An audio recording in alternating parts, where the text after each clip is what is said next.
हाँ ओके, तो pressure, volume, okay, जो भी है वो सारे क्या है, वो स्टेट फंक्शंस है। तो which influence the matter of your reacting system, those are state function. ठीक है, तो अपना जो रिएक्टिंग मिक्सचर है उस पर वो अफेक्ट करने वाला है, that's why they are known as state function, right. Now what are path functions? दो जो पाथ फंक्शन है वो थर्मोडायनामिक्स में इंपॉर्टेंट होते हैं, out of which one is heat, okay, and another is work, okay. So what do you mean by this work? Work क्या होता है? हम इतना बोल रहे हैं ना बार बार कि जो ट्रांसफॉर्मेशन होता है, ठीक है, फिर एक स्टेट से दूसरी स्टेट में कन्वर्जन होता है, फिर हमें सिग्निफिकेंट चेंज दिखता है, ओके। तो एक्चुअली ये क्या होता है यहाँ पे, जो कोई भी रिएक्शन है तो वो खुद वहाँ पे कुछ अपना एग्जिस्टेंस दिखा रही है, राइट, और बाद में सारा हो जाने के बाद हमें उसका कुछ अलग अपीयरेंस दिखाई देता है, राइट, ओके। तो इन दोनों में जो कुछ भी होने वाला है, जो एक्शन होने वाली है, that is actually work, okay. So this is the work is actually actual reaction is work, ठीक है। तो ये जो वर्क है ये कैपिटल W से दिखाई देते हैं, डिनोशन जो है उसका वो कैपिटल W का है, राइट, और जो हीट होती है वो कैपिटल Q से दिखाई देती है, ओके। तो ये वर्क एंड हीट, ये जो दोनों है इनको हम पाथ फंक्शंस कहते हैं। Why? Because they are related to the path of the reaction, that means the order and direction of the reaction. Reaction कैसे प्रोसीड हो रही है, स्टेट फंक्शंस में हमें इतना लेना देना होता नहीं है रिएक्शन के ऑर्डर से, हमें सिर्फ चेंज चाहिए उसमें। पर in path function you should always be curious about the order of the reaction, ठीक है, किस डायरेक्शन में रिएक्शन हो रही है and along that direction which kind of changes are there, ठीक है, समझ में आ गया इतना? so that is path function। अब आगे ये जो important path functions है ना, work and heat, ओके, इन दोनों के बारे में हमें थोड़ा सा सीखना है, इन दोनों के बारे में हमें थोड़ा सा जानना है कि इसमें चेंज होता है तो ऑल टुगेदर रिएक्शन सिस्टम में कैसे चेंज होता है, ठीक है, ये हमें वहां पे थोड़ा सा समझ लेना। बोलो करना, बोलो। हाँ, हीट को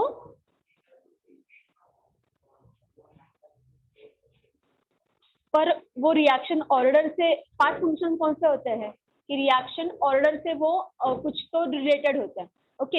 हीट कैसे हो हीट हीट तो पाथ फंक्शन होती है, क्यों? क्योंकि initially, okay, initially we have some kind of heat, some amount of heat in the reaction system, and जब रिएक्शन प्रोसीड होती है तो वो हीट में चेंज आता है। पर रिएक्शन की ऑर्डर क्यों इंपॉर्टेंट है वहां पे? क्योंकि उसमें जैसे रिएक्शन मिक्सचर हम कोई भी कौन सा भी रिएक्शन जो मिक्सचर है उसमें हम रिएक्टेंट्स ऐड कर देते हैं, एंजाइम्स या कैटालिस्ट ऐड कर देते हैं, ओके। तो उसमें जब आपकी रिएक्शन फॉरवर्ड होती है तो हीट चेंज अलग होता है, जब आपकी रिएक्शन बैकवर्ड होती है तो हीट चेंज अलग होता है, ओके। तो हीट में जो कुछ भी चेंज आता है ना वो रिएक्शन ऑर्डर से रिलेटेड है, that's why that is path function and not the state function, ठीक है। स्टेट फंक्शन में हमें क्या लेना देना है एक्चुअली? स्टेट फंक्शन में हमें सिर्फ, अब फॉर एग्जांपल वॉल्यूम है तो वॉल्यूम अल्टर होने वाला है, वॉल्यूम का रिएक्शन ऑर्डर से कुछ लेना देना नहीं है। ऐसा नहीं कि हमेशा फॉरवर्ड रिएक्शन में ही वो कम होगा या ज्यादा होगा, ठीक है। तो keep this word in mind कि जो रिएक्शन ऑर्डर से या पाथ से रिलेटेड है that is the work function, that is the path function, ठीक है। तो ये दो फंक्शंस जो है वो हमारे लिए इम्पोर्टेंट है। अब इसमें चेंज कैसा होने वाला है, कैसे उसमें अल्टर होगा, कैसे उसमें डिफरेंट डिफरेंट फिनोमिनन हमें दिखाई देंगे, वो हमें स्टडी करना है, ओके। तो दैट्स व्हाई अब थोड़ा सा इसमें हमें फॉर्मूला एक साइड पे लिख लो। थर्मोडायनामिक्स में ना फॉर्मूले आते हैं बहुत सारे, ठीक है, तो एक सेपरेट आप उसके लिए ये बनाओ, ठीक है, एक कॉलम बनाओ।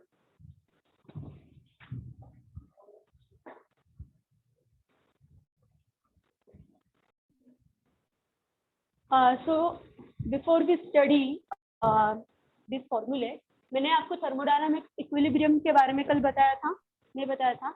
ओके, तो remember that, consider that you have this container, okay.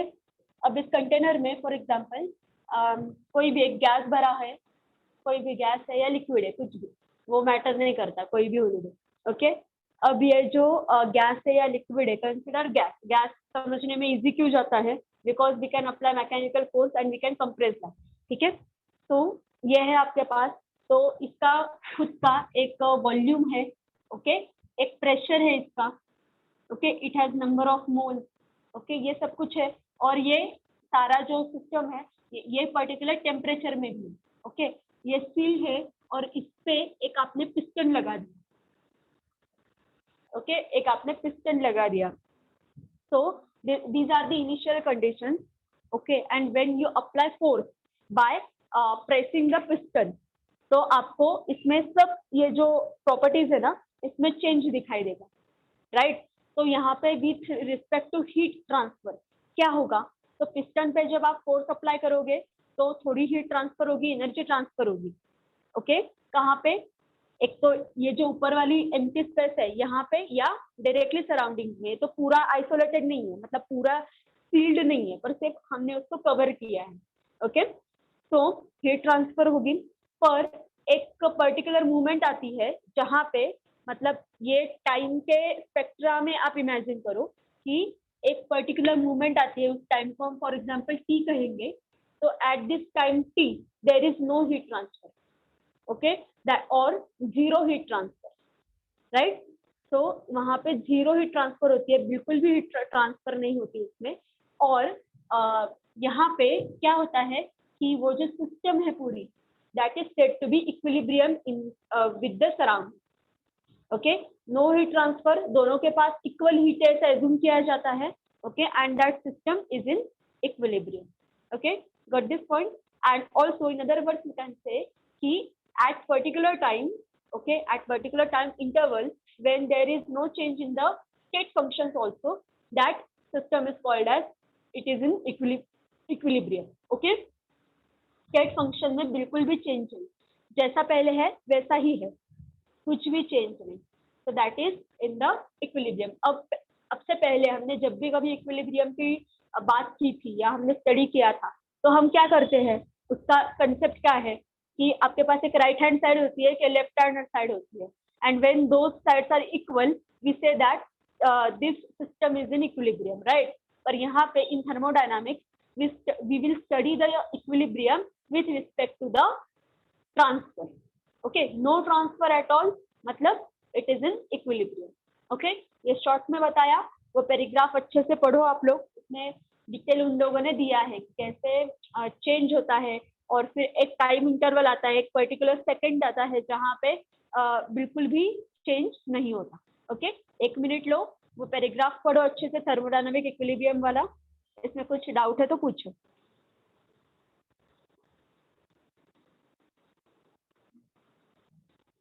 तो ये जो पिस्टन है ना, ये मोशनलेस होना चाहिए, ठीक है। मोशनलेस मतलब क्या? There should be no shear pressing और शेयर फोर्स अप्लाई, ठीक है। पर ये along the application of force चलता है, एक पर्टिकुलर टाइम इंटरवल आता है जहाँ पे हम अज्यूम करते हैं कि yes there is no change at all. Definition, फॉर्मूले सारे एक साइड पे लिखने की प्रैक्टिस रखो, लेसन बड़ा है, बाद में बहुत कंफ्यूज हो जाओगे आप।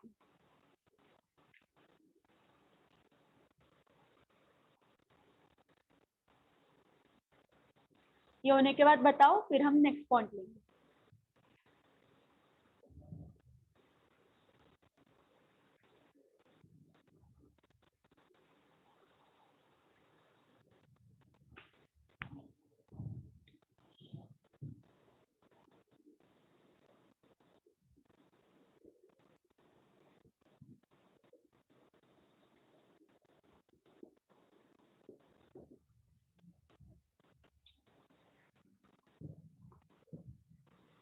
तो पढ़ते पढ़ते एक कान से ये भी सुनो कि मैंने आपको बताया था कि in thermodynamics we have two important terms, that is work and heat, okay.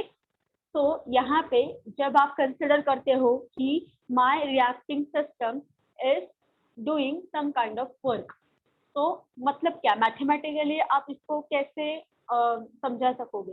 तो व्हाट इज वर्क एग्जैक्टली, कि इसमें वर्क समझने के लिए there are some other terms जो आपको पता होने चाहिए। वर्क मतलब ऐसा कुछ नहीं होता कि मतलब मैंने एक ही जगह पे बैठ के सामने देखा, इसको मैकेनिक्स में वर्क नहीं कहते। एक्चुअली ये वर्क है, हाँ, कि मैं बैठ रही हूँ आराम से और मैं देखने का काम ही तो कर रही हूँ ना, राइट, या बैठने का काम ही कर रही हूँ ना, कुछ ना करना, ये भी एक वर्क है, राइट। पर ये हमारे फिलोसॉफिकल लैंग्वेज में, right. But as per as mechanics is there, mechanics में वर्क कैसे बोला जाता है कि कुछ करो आप, मतलब एक कुछ तो डिस्टेंस ट्रैवल करो। उसमें एक इम्पॉर्टेंट फैक्टर आता है, that is distance. Okay, distance आता है, फिर टाइम आता है, राइट। तो पर्टिकुलर गिवन टाइम में कितना डिस्टेंस ट्रेवल किया जाएगा, और इसमें which how much expel of your energy, it will tell you how much work is done. Okay, ये सब कुछ आपको बताएगा कि कितना वर्क हो गया है, राइट। तो मैकेनिक्स में या हमारे साइंसेस में ऐसा नहीं होता, बिल्कुल भी नहीं होता कि वर्क मतलब एक जगह पे बैठे रहना और देखना। मैकेनिक्स में distance, this factor is important, कुछ तो डिस्टेंस ट्रेवल होना चाहिए, गॉट दिस वन। तो वर्क की डेफिनेशन बहुत सारे ब्रांचेस में थोड़ी थोड़ी अलग होती है, राइट। तो फिलोसॉफी में वर्क को कैसे माना जाता है आपको बताती हूँ। In Indian philosophy also and western and other philosophies also, work क्या है एक्चुअली, कि कुछ ना करना ये भी एक वर्क है, क्योंकि हम कुछ ना करने का काम ही कर रहे हैं, राइट। तो ऐसे उसको माना जाता है कि what ever action your body is doing, that is considered as work. But in mechanics this is important, that is distance, कि अगर आपकी बॉडी कुछ तो डिस्टेंस ट्रैवल करनी चाहिए, राइट, एनर्जी एक्सपेल होनी चाहिए, एनर्जी यूज होनी चाहिए, कंज्यूम होनी चाहिए, एंड ऑल्सो एनर्जी बाहर भी जानी चाहिए, right. So that is all about the work. तो वर्क को आप एक फॉर्मूला इसका बना सकते हो। यहाँ पे और एक फैक्टर इंपॉर्टेंट है, that is force. Okay, force लगता है, whether it can be natural force like gravity, okay, और it can be manual force like mechanical force, ये पिस्टन जैसा ये मैकेनिकल फोर्स लगवा सकते हैं हम लोग। So what is work basically, formula उसका, work is equal to force into distance, ठीक है। तो वर्क क्या बताएगा आपको, कैसे आप वर्क को डिफाइन कर सकते हो, कि डिस्टेंस है, राइट, जो कुछ भी डिस्टेंस ट्रेवल हुआ है by the application of force, that is work. Okay, ये वर्क का बेसिक फॉर्मूला है। इस पे भी आपको न्यूमेरिकल्स आते हैं, यहाँ इतना सिंपल पार्ट है, पर इसमें भी आपको न्यूमेरिकल्स आएंगे, ठीक है।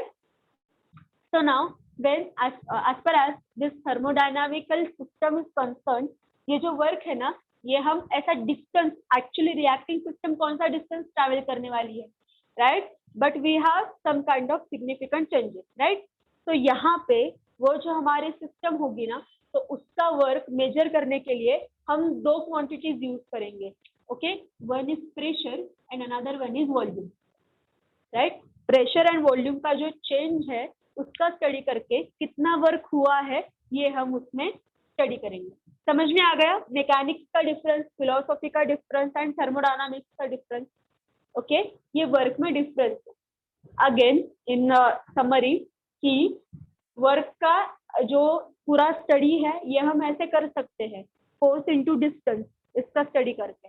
पर थर्मोडायनामिक्स में फोर्स तो हम अप्लाई करेंगे, no doubt about that, but distance का क्या करेंगे, हमारे रिएक्टिंग सिस्टम क्या भागने वाली है क्या कोई डिस्टेंस में, नहीं ना, राइट। तो यहाँ पे हम क्या करेंगे कि इसका स्टडी करने के लिए दो क्वांटिटीज जो है, जो दो स्टेट फंक्शंस है, उसको हम फोकस में लाएंगे, that is pressure and volume, because they are the intrinsic property of your system, okay. क्योंकि कुछ भी रिएक्टिंग सिस्टम हो उसमें कुछ तो प्रेशर होगा ही, उसका कुछ तो अपना वॉल्यूम होगा, whether it can be liquid और गैस, एंड सॉलिड ऑल्सो।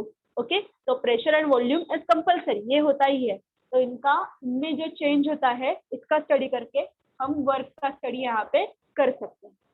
समझ में आ गया इतना? कोई डाउट यहाँ तक किसी को?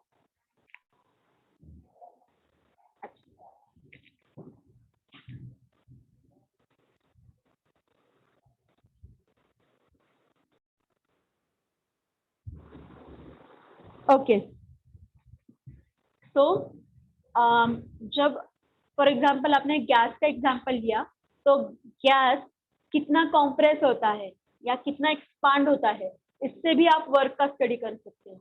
ओके, क्योंकि वो कॉम्प्रेस होगा या एक्सपांड होगा, इसके लिए हम कुछ तो प्रेशर, कुछ तो फोर्स अप्लाई करेंगे उसके ऊपर। तो ये इसका स्टडी मतलब थर्मोडायनामिक्स में वर्क का स्टडी।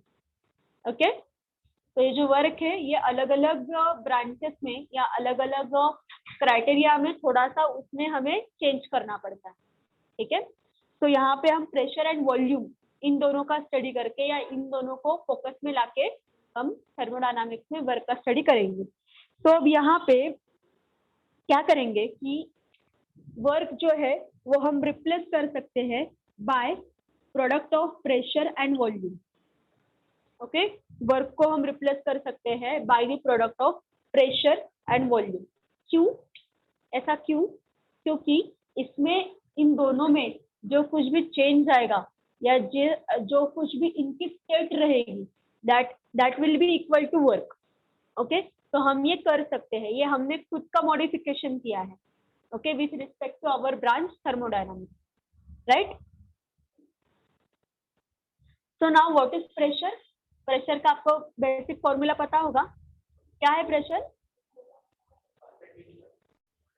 हाँ, यस। तो प्रेशर इज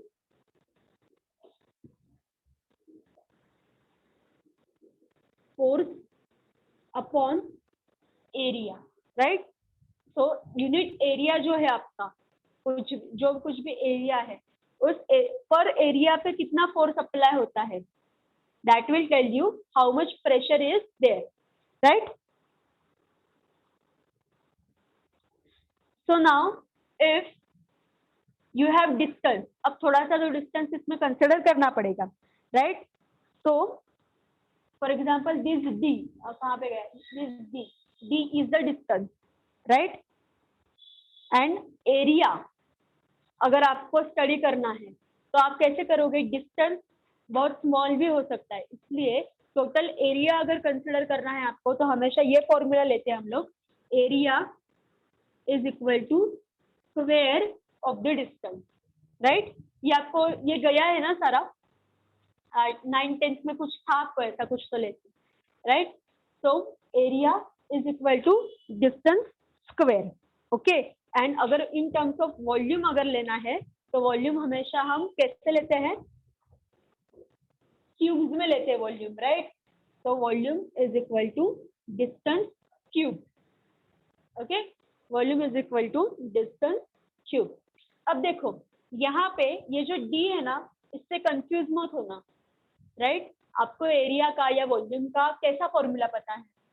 वॉल्यूम का अगर फॉर एग्जांपल एक सॉलिड आपके पास है, कुछ क्यूब है, तो आप उसको उसके वॉल्यूम को क्या बोलते हो? उसकी जो एज होती है इसका क्यूब करते हो, राइट? तो वही है, वो एज कैसे होती है तैयार? 1 पॉइंट होता है, ओके, और थोड़ा सा दूर एक दूसरा पॉइंट होता है, और उसका जो डिस्टेंस होता है उसको ही तो हम एज बोलते हैं ना, right? So that is related to distance only. तो ये जो डी है ये कोई अलग टर्म है ऐसा मत कंसिडर करना और इससे कंफ्यूज मत होना। ये हो गया है, फिर सिर्फ हम उसका जो कुछ भी डिनोशन है ना, या उसका जो कुछ भी नाम है, ये यहाँ पे चेंज कर रहे हैं हम लोग। हमारा जो अंडरस्टैंडिंग है ये हम थोड़ा सा वाइडन कर रहे हैं, राइट? इससे कंफ्यूज होने की बिल्कुल भी जरूरत नहीं है। ओके, तो आपको वॉल्यूम का अदरवाइज भी फॉर्मूला पता है, वही फॉर्मूला है, पर we are writing that in terms of d, मतलब distance, right? So now we have one expression जो आपके बुक में उन लोगों ने दिया है, देखो वो एक साइड पे लो आप लोग। PV is equal to force upon area into volume, that is equal to F upon D square into D cube, that is equal to F D and all this is equal to work. तो एक ही सारा calculation है, वो इन लोगों ने work से अलग अलग लिया है। समझ में आ गया ये ऐसा क्यों दिया है? इजी है, सिर्फ उन्होंने डिस्प्लेस किया है, राइट। देखो फर्स्ट इसमें एरिया को उन्होंने डी स्क्वायर से रिप्लेस कर दिया, देखो वहां पे, ओके। वॉल्यूम को डी क्यूब से कर दिया। फिर वो कैलकुलेशन जब आप करते हो तो आपको क्या मिलेगा? एफ डी मिलता है आपको, and that is equal to work. समझ में आ गया? ये समझ में आ गया सबको एक्सप्रेशन? इसमें से कौन सा भी फॉर्मूला आपको अप्लाई करने के लिए आ सकता है। छोटे छोटे सम्स होंगे फॉर 2 मार्क्स, ओके, या 3 मार्क्स, ऐसे छोटे छोटे कैलकुलेशन होंगे। सिर्फ आपको वैल्यू पुट करनी है, कैलकुलेशन करना है, आंसर फाइंड आउट करना है, इतना छोटा काम करना है आपको। तो वो सारा काम आपको एक साइड पे लेना पड़ेगा, ठीक है। ये समझ में आ गया है ना सबको? तो दैट्स वाई ये जो हमने यहाँ पे फाइनली एक्सप्रेशन लाया, that is in thermodynamical system your work is equal to pressure into volume, okay, PV. आपको ये बताना कि प्रेशर एंड वॉल्यूम इन दोनों में भी इंटरनल रिलेशन है। हाँ राइट, क्या रिलेशन है एक बार बताओ फिर से। राइट, तो ये जो लॉज है ये हमने सीखे हैं, वो आपको पता होने चाहिए। यहाँ पे डायरेक्टली रिलेशन नहीं है, पर जब आप टोटल सिस्टम का पूरा कंसिडर करते हो ना, चेंजेस एंड ऑल, तो आपको वो पता होना चाहिए, ठीक है। तो ये जो हमने सारा देखा अभी, तो इसके लिए इन लोगों ने 2 रिएक्शंस आपको दिए हैं कि प्रैक्टिकली ये कैसे होता है, ओके। एक्चुअली ये वर्क हम कैसे स्टडी कर सकते हैं। तो so they have given you 2 reactions, one is decomposition of peroxide and another is reaction between ammonia gas and HCl gas, okay। so simple है कि क्या हो रहा है इसमें। फॉर एग्जांपल अगर decomposition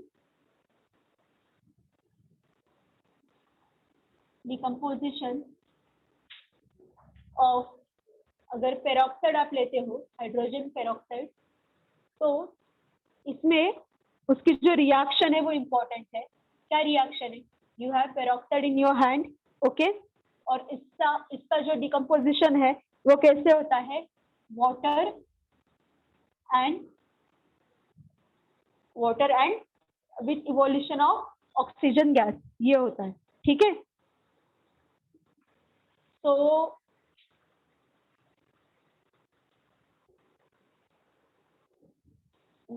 you have this kind of reaction, ठीक है।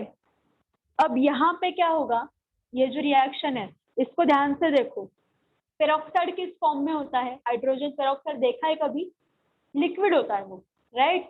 तो ये सिंपल लिक्विड है, आपको एक लिक्विड प्रोडक्ट मिल रहा है और एक ऑक्सीजन गैस लिबरेट हो रहा है वहां से, राइट। तो स्टेट लिक्विड की, ये लिक्विड है, ये लिक्विड है, ये गैस है, ओके। तो यहाँ पे आपको स्टेट फंक्शन में चेंज दिखाई दे रहा है। यस, चेंज है, ऑफ कोर्स है, राइट। वॉल्यूम में चेंज होगा, इसके जो आपका रिएक्शन मिक्सचर है उसके वॉल्यूम में चेंज होगा, ऑफ कोर्स होने वाला है, क्योंकि जो कुछ भी इनिशियल वॉल्यूम है उस इनिशियल वॉल्यूम का कुछ पार्ट गैस के फॉर्म में लिबरेट होने वाला है, तो वॉल्यूम कम होगा उसमें, ओके। प्रेशर डिफरेंस होगा, ऑफ कोर्स होगा, क्योंकि पेरोक्साइड का जो कुछ भी खुद का प्रेशर होगा वो, और वाटर का प्रेशर, और फिर गैस फॉर्म होने वाला है उसका प्रेशर, लिक्विड के सरफेस के ऊपर गैस फॉर्म होने वाला है तो वो अलग प्रेशर एक्सर्ट करेगा, ओके। तो वो इसमें चेंज होगा।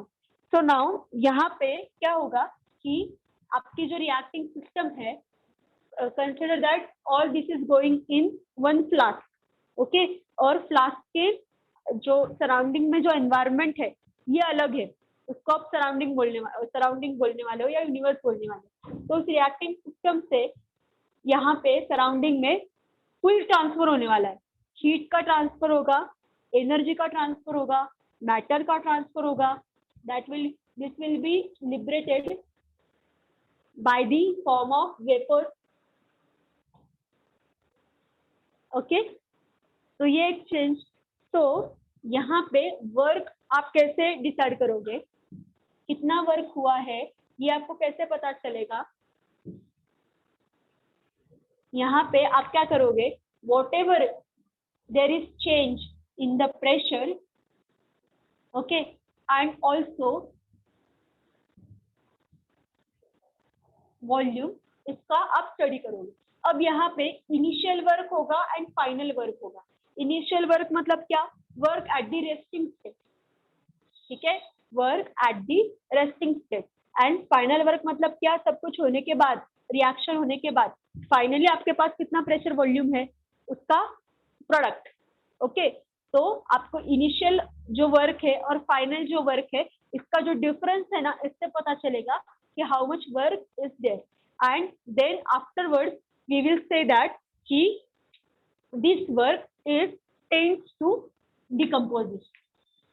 Okay, this work tends to decomposition. Reaction को हम ऐसे नाम कैसे देते हैं कि this is dehydration reaction, this is reduction reaction, ऐसे हम नाम कैसे देते हैं? बिकॉज ये वर्क का स्टडी करते ही आप हमें पता चलता है कि which kind of change is occurring in the reaction system, and that's why we will give a name to the whole reaction. Okay, समझ में आ गया थोड़ा सा? तो वो पढ़ो एक बार अच्छे से। वो डायग्राम जो है ना सिंपल है, पर वो आपको ड्रॉ करनी पड़ेगी। उन्होंने वो पूरा का पूरा कैसे वॉल्यूम में चेंज होता है वगैरह वो दिया है, देखो वो पढ़ो अच्छे से एक बार। Energy, in terms of energy पढ़ो कि एनर्जी कैसे उन लोगों ने चेंज होती है वो बताया है। और जो दूसरा जो पार्ट है ना, reaction between ammonia and HCl gas, okay, ये आपके असेसमेंट के लिए, ओके, सेल्फ स्टडी के लिए छोटा सा पार्ट है, वो आपको समझता है क्या? देखो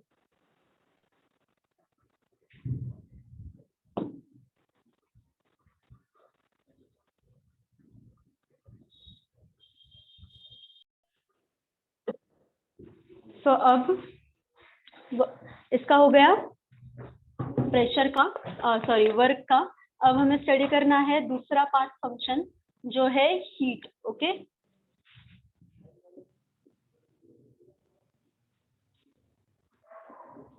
हीट, ओके, जिसको हम बोलते हैं कैपिटल Q, राइट। तो ये जो हीट है ये इसका स्टडी कैसे करेंगे, राइट।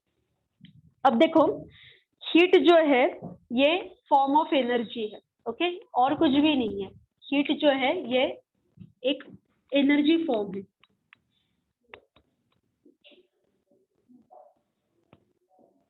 राइट। तो जब हीट ट्रांसफर होती है, आपकी जो सिस्टम है उससे सराउंडिंग्स में हीट ट्रांसफर होती है, तो आपकी सिस्टम कुछ एनर्जी लूज करती है, ओके, वो इसमें से कुछ एनर्जी माइनस हो जाती है, ओके। और जब सराउंडिंग से वो हीट अंदर आ जाती है, आपको दो प्रोसेस पता है, exothermic and endothermic process, right. तो एक्सोथर्मिक सिस्टम में ये जो हीट होती है ये सराउंडिंग में क्या कर देती है, पास कर देती है, लिबरेट की जाती है। और जब एंडोथर्मिक सिस्टम है तो जो हीट है वो एब्जॉर्ब की जाती है, राइट। तो ये जो पास करना, मतलब जो गेन करना, एक्सपेल करना, तो इसके लिए we have some kind of sign convention, okay. तो जिसको कैसे बोला जाता है, देखो plus Q minus Q, okay.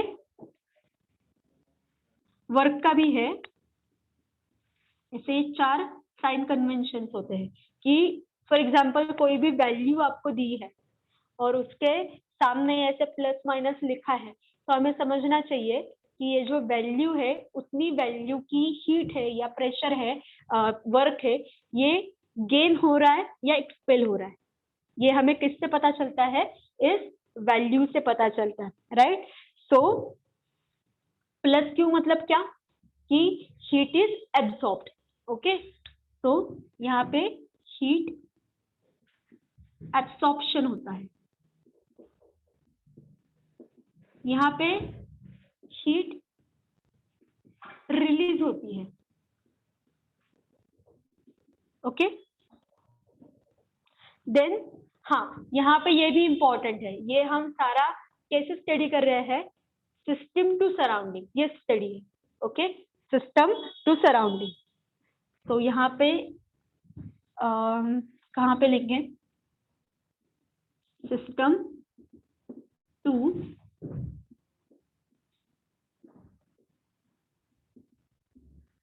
Surrounding study चल रहा है, ये समझ लो, हाँ, उल्टा नहीं है। So now what is plus W? That is work is done on the system by the surrounding. Okay, so on the system by the surrounding. Okay, and ulta minus W मतलब by the system on the surrounding, ulta. Okay, by the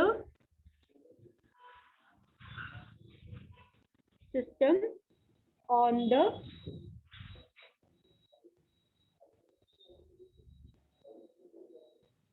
surrounding. Okay, these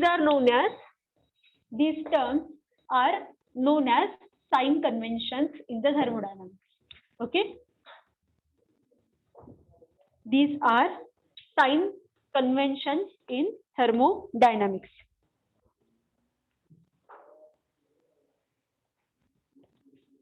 okay, यहाँ पे इन दोनों terms में हमें system and surrounding का difference देखना चाहिए, ओके।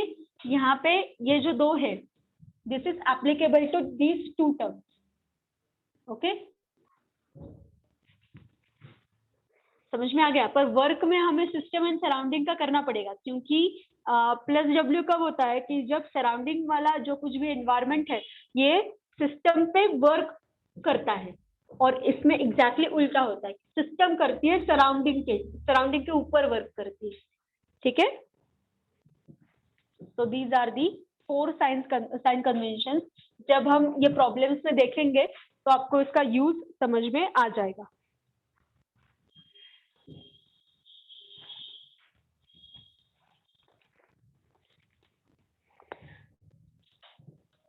तो जब हीट का स्टडी आपको करना है तो उसका ट्रांसफर पैटर्न आपको समझना पड़ेगा, okay. What is the transfer pattern?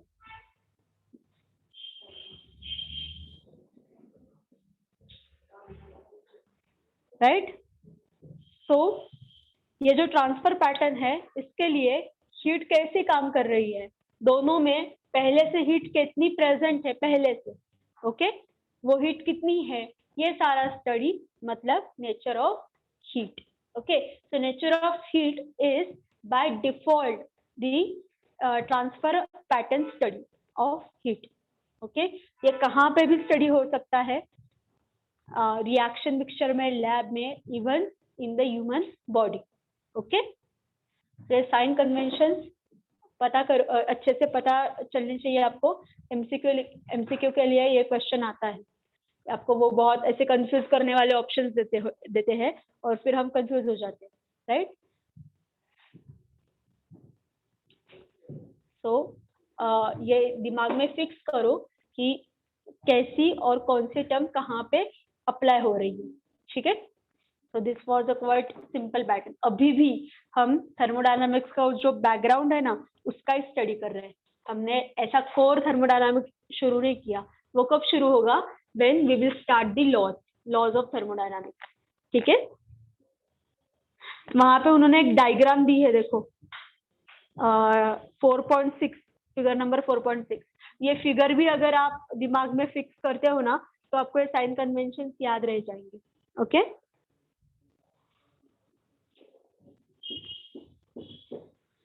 समझ में आ गया? चलो, तो अब यहाँ पे एक एक्सप्रेशन हमें देखना है।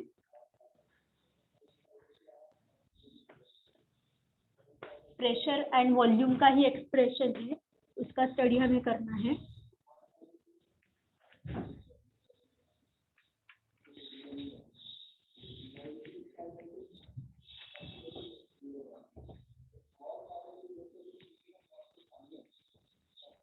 Okay, so now consider that you have one container.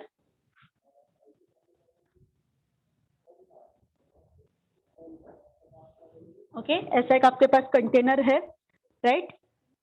और you have one particular volume. Okay, उसमें एक वॉल्यूम भरा है, राइट?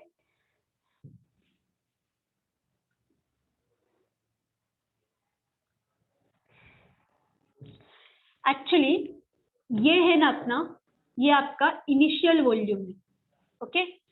ये आपका फाइनल वॉल्यूम है, राइट? और यहाँ पे ये जो इनिशियल वॉल्यूम है, ये ऊपर एक कुछ तो प्रेशर एक्सर्ट कर रहा है, राइट? ये कुछ तो एक प्रेशर एक्सर्ट करने वाला है, और ये इसमें ये कंप्रेस करने के लिए, मतलब फोर्स लगवाने के लिए यहाँ पे आपके पास कुछ तो है, पिस्टन जैसा है या प्रोब जैसा, ऐसा कुछ तो आपके पास मैकेनिकल फोर्स अप्लाई करने के लिए एक कॉम्प्रेसर है, ओके? इसको आप पिस्टन ऐसा कुछ ना बोलते, कॉम्प्रेसर बोलेंगे, ठीक है? why this compressor is there? For the force application, okay? और यहाँ पे अब आपको पता चलेगा कि रिएक्टिंग सिस्टम में डिस्टेंस का स्टडी कैसे करते हैं, कि the change in the volume, and also pressure, पर प्रेशर का विजिबल ऐसा चेंज नहीं दिखता, हमें वॉल्यूम का दिखता है कि कम हो गया, ज्यादा हो गया, that's why this difference is distance here, okay? ये जो डिफरेंस है ना दो वॉल्यूम्स के बीच में, उसको आप बोलेंगे that is the distance, okay? Apparatus समझ में आ गया? सो नाउ हम उसके कंडीशंस पढ़ेंगे। देखो, consider a certain amount of gas at constant pressure P, okay? Volume भी अगर चेंज भी हो गया है तो प्रेशर हमने यहाँ पे कांस्टेंट रखा है, so here pressure is constant, pressure is constant here, okay? Consider a certain amount of a gas at constant pressure P is enclosed in a cylinder filled with frictionless rigid movable piston of area A. इसका जो area है इस piston का वो है A, ठीक है? Let volume of the gas be V1 at temperature T. Okay, temperature कितना है? T है, ये अपना पूरा एपरेटस है, ओके? अब यहाँ पे एक मुझे बात पूछनी है आपको, इस पिस्टन को या कंप्रेसर को ये रिजिड बोल रहे हैं and at the same time ये इसको मूवेबल भी बोल रहे हैं, ऐसा क्यों? ऐसा कैसे हो सकता है रिजिड और movable at the same time? How can this happen? Rigid का मतलब पता है ना आपको?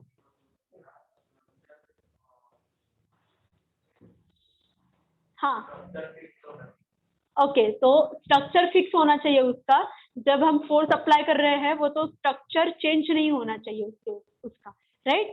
सो that's why they are called it as rigid, okay? और मूवेबल क्यों? क्योंकि इसमें ये जो इंटरनल ऊपर नीचे ये जो कुछ हो रहा है ना, तो ये होना चाहिए, पर इसका और कंटेनर का फ्रिक्शन अलाउड नहीं है। क्यों अलाउड नहीं है फ्रिक्शन? क्यों नहीं?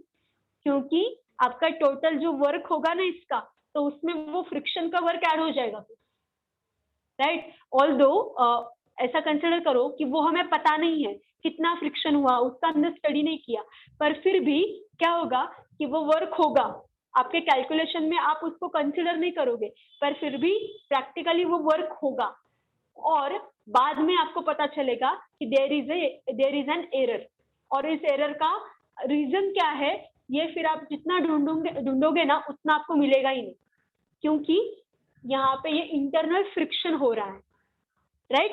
सो दैट्स व्हाई दिस पिस्टन और कंप्रेसर जो भी है वो कैसा होना चाहिए?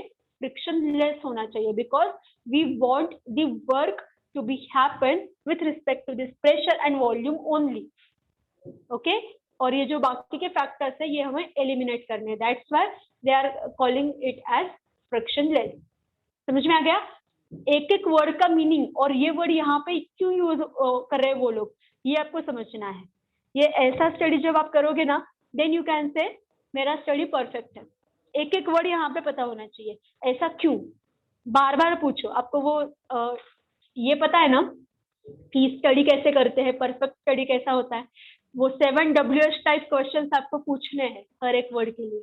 व्हाई, हु, व्हेन, वेयर, सारे जो WH टाइप क्वेश्चंस है जो भी आपको आते हैं, ओके, वो आपको विच भी है उसमें सारे आपको उस वर्ड को पूछने हैं. एंड सबसे इंपॉर्टेंट क्वेश्चन है व्हाई दिस इज हियर. इसका यहाँ पे सिग्निफिकेंस क्या है.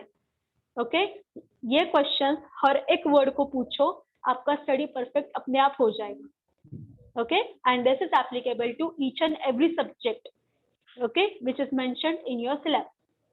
चलो, और सिलेबस के बाहर भी. ओके, सो नाउ यहाँ पे क्या होगा कि जब आपका ये गैस है, अब ये गैस ऐसा दिखाई नहीं देता, ये हम यहाँ पे इमेजिन कर रहे हैं कि इतना गैस यहाँ पे भरा है, राइट.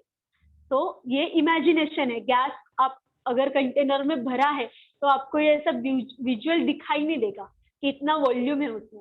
वो आपको कैसे पता चलेगा कि कितना वेट है उसका. प्रेशर कांस्टेंट है पर कितना वेट उसका है. Actually volume is related to the size of container, volume of container. पर अगर आपको वॉल्यूम डिफरेंस करना है तो यहाँ पे कंटेनर छोटा होता है और यहाँ पे वो सडनली बड़ा हो जाता है. ऐसा होता है क्या? नहीं. ओके, तो फिर वॉल्यूम का चेंज है या वॉल्यूम का how much volume is there, it is studied by the weight और mass of the container, right. आ गया समझ में. तो ये क्वेश्चन पूछो अपने आप को कि अरे हम तो ऐसा बोलते हैं कि गैस का वॉल्यूम स्टडी करने के लिए कंटेनर का वॉल्यूम पता होना चाहिए, पर यहाँ पे वॉल्यूम डिफरेंस स्टडी हो रहा है. तो इस वॉल्यूम पे कंटेनर छोटा है और इस वॉल्यूम पे कंटेनर बड़ा हो गया, ऐसा तो नहीं हो सकता. ये तो सेम कंटेनर में चल रहा है ना सारा. तो फिर वॉल्यूम डिफरेंस कैसे मेजर करेंगे, राइट. क्वेश्चन समझ में आया सबको. सो दैट्स व्हाई जब ऐसा कुछ तो वॉल्यूम डिफरेंस स्टडी करना होता है, then we consider the weight of the contents of that container. Okay, उसका जो वेट है उस पर स्टडी करते हैं, क्योंकि यहाँ पे वेट में डिफरेंस आ जाता है. अगर समझ में कैसे प्रैक्टिकली स्टडी होता है, ये बुक में नहीं दिया है, ये हमें समझना है. ठीक है. सो नाउ देखो उन्होंने क्या बोला है कि जब एक्सपांड करते हम, ओके, जब हम गैस को एक्सपांड करते, हम नहीं करते, वो अपने आप होता है, तो एक फोर्स एक्सर्ट होता है गैस का.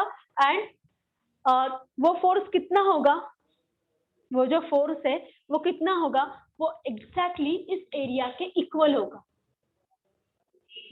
राइट. जितना एरिया होगा ना इसका, इस पिस्टन का या कंप्रेसर का, उतना फोर्स इस रिएक्टिंग सिस्टम पे अप्लाई होगा, right.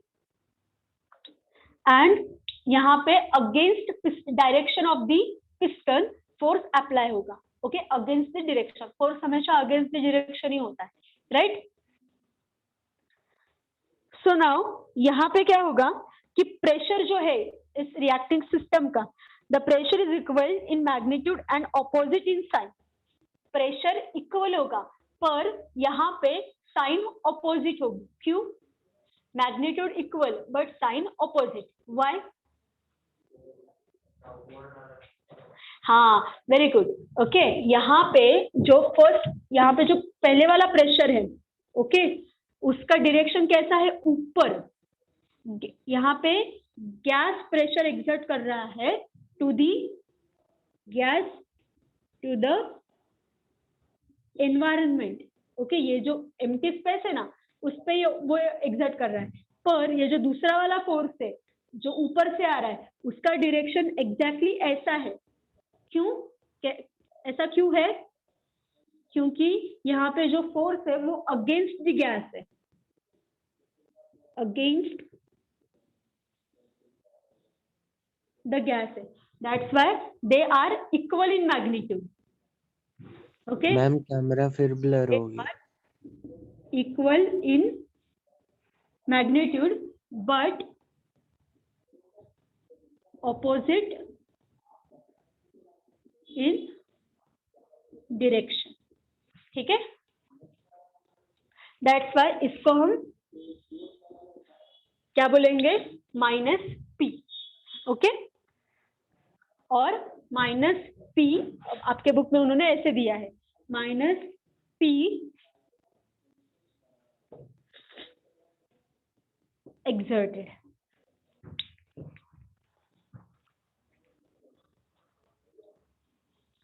So that's why now force जो अप्लाई कर रहे हैं हम लोग वो कैसा है, प्रेशर इनटू एरिया, पर यहाँ पे इसको हम ऐसे लिखेंगे, minus P exerted into area. Side by side लिखो मेरे साथ, ये आपको ये समझना है और ये लिखना भी है. Okay, so now here P exerted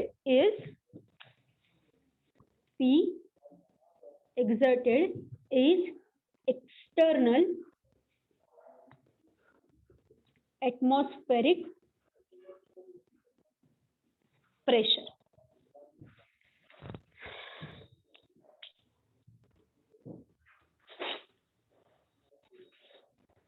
और जैसे कि आपने एक्सटर्नल फोर्स लगाया, ये एक्सटर्नल एटमॉस्फेरिक प्रेशर अप्लाई होना शुरू हो दिया. ठीक है,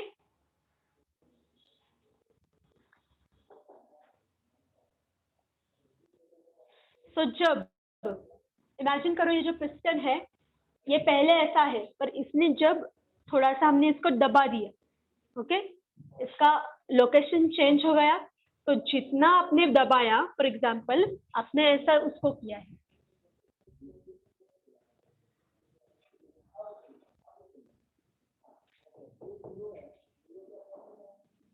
ओके, इतना आपने उसको नीचे पुश किया, तो जितना डिस्टेंस पुश किया ना आपने, ओके, वो डिस्टेंस हमारे लिए इंपॉर्टेंट है. तो that distance multiplied by force is your work. Okay, so here ये जो डिस्टेंस है, so here that work is equal to, क्या फॉर्मूला है वर्क का, force into distance. Okay,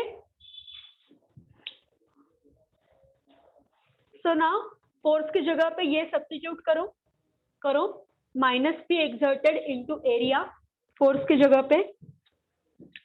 so work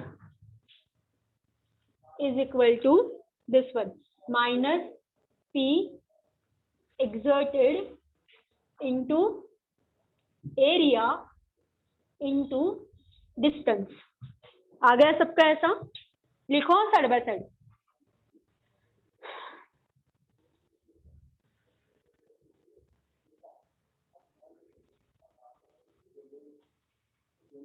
Okay, so now focus on this term A into D. What is this? Distance पता है हमें, this is the distance, okay, and this is the area of piston. Okay, so area of piston, हाँ right, so area of piston, okay, and the distance traveled by it, okay, is equal to what? Is equal to volume change. Okay, so सिर्फ यहाँ पे हमें volume में लिखना है, okay, but we are focused और we are interested in volume change, क्योंकि ये A इंटू डी का जो मल्टीप्लीकेशन है ये वॉल्यूम चेंज हमें यहाँ पे बताता है. So now here work is equal to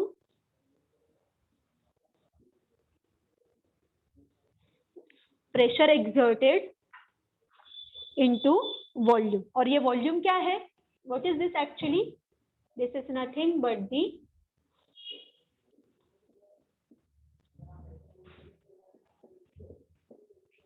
okay, this V2 minus V1, ये सबको पता है, इसमें कोई अलग सी बात है नहीं. So where V1 is the initial volume,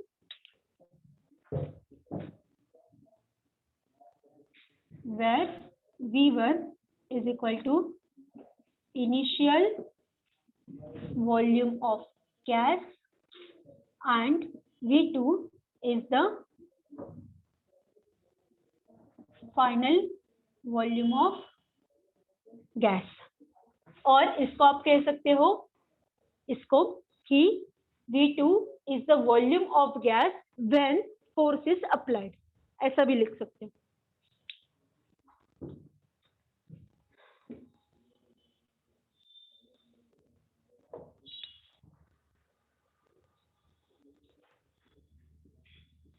okay, तो ये जो है ना,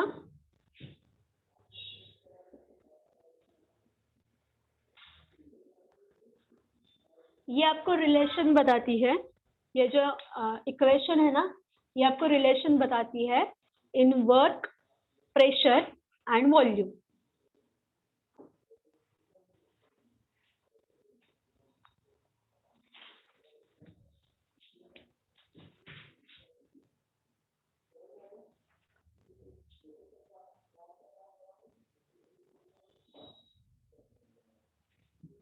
और ये इक्वेशन आपको फॉर्मूला के टेबल में आपको डालनी है, ठीक है। दोनों सेम ही है, कौन सी भी ध्यान में रखो, P exerted into change in volume।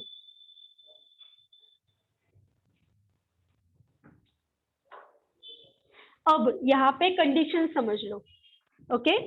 जब गैस एक्सपैंड होता है, वर्क डन है ऐसा हम समझते हैं, okay.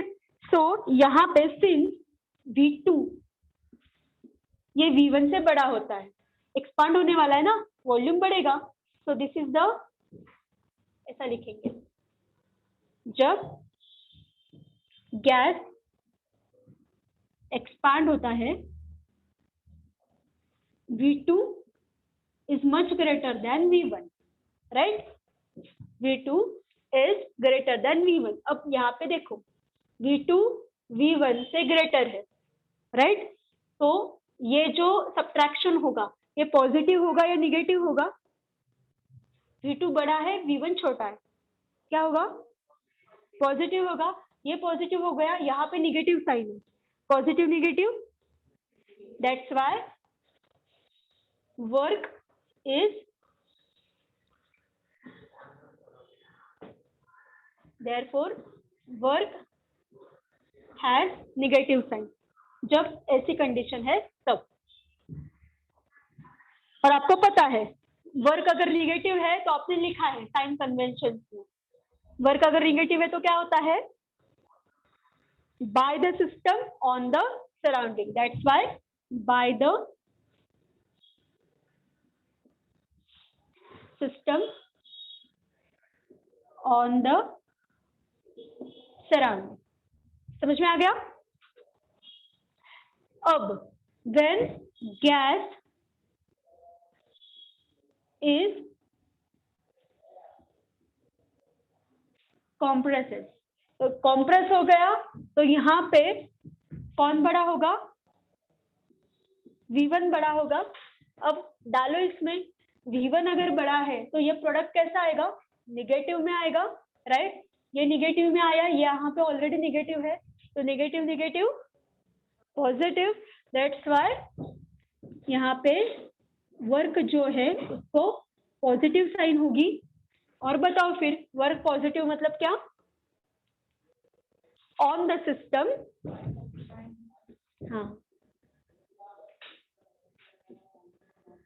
on the system by the surrounding, right?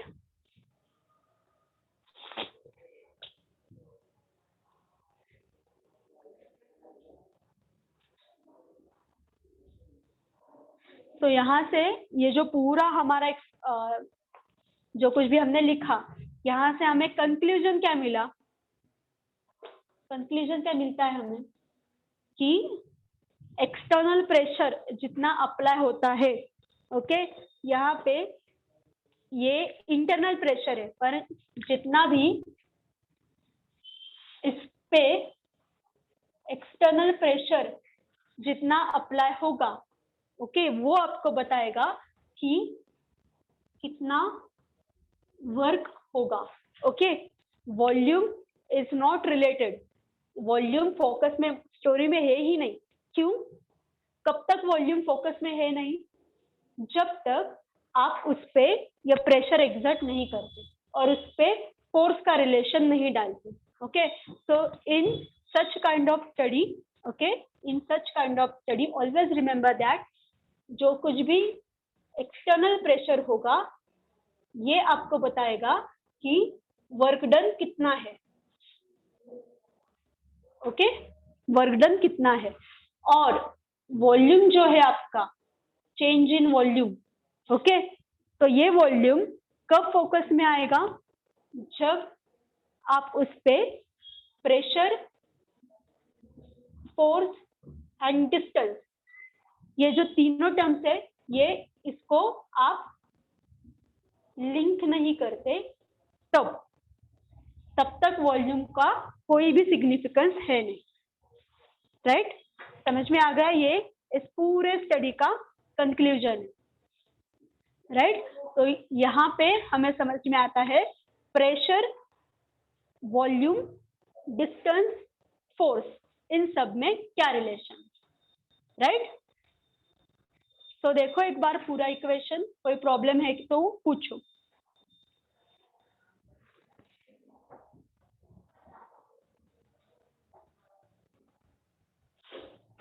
So this is all for today. Next week में हम ये कंटिन्यू करेंगे। हाँ,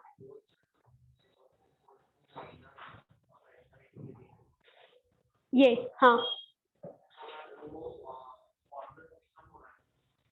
हाँ, ये सिस्टम पे हो रहा है, पर ये जो प्रेशर है ये एटमॉस्फेरिक प्रेशर जो एग्जर्ट होने वाला है, मतलब हो गया है पहले, इसलिए इसको माइनस साइन है। इंटरनल प्रेशर होगा, डायरेक्शन अगर ऐसी होगी तो हम उसको माइनस साइन देते ही नहीं ना, तो इसको पॉजिटिव साइन है, इसको निगेटिव साइन। ठीक है? Okay, so this is all for today. We will continue in the next week. अब next week इसका स्पीड बढ़ेगा। हाँ, इतना आराम से नहीं चलेगा, जैसे लॉ स्टार्ट होंगे वैसे हमारा स्पीड बढ़ेगा।